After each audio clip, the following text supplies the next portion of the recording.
धान बिलरे तली रुआ काम करुथबा जणे युवकंक उपरे वज्रपात हेबारु अकाଳରେ जाइछि तांकर जीवन।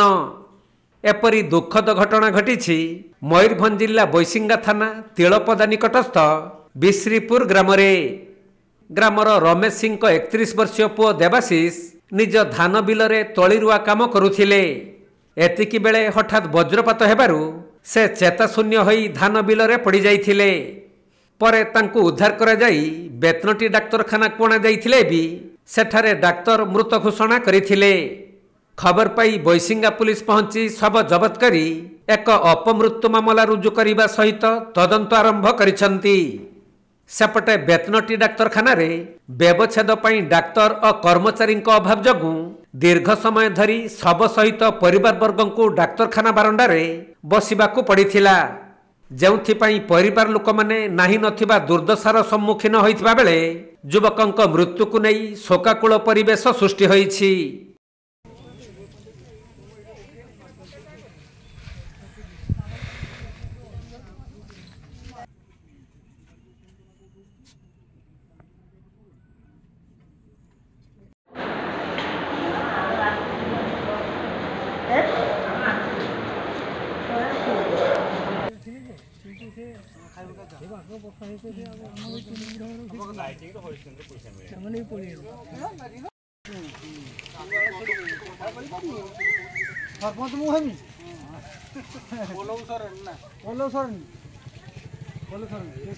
मयूरभंज जिला बेतनटी जगन्नाथ हेम्ब्रम रिपोर्ट कोणार्क लाइव।